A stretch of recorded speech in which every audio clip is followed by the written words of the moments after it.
här var inte heller något speciellt. Nej. Ja, det ser verkligen vara så här. Ja, man ska ju stå och tveka om man verkligen ska ta det egentligen. Det ska ju vara så. Men nu är det inget, nu borde ju alla ta det. Visst är det svårt, det är dumt sväng, eller inte med så.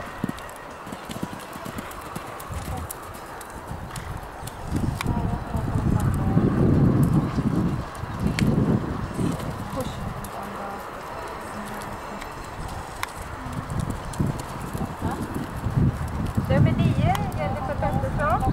Välkommen till framhoppningen. Likaså nummer 10, Sofie Burman.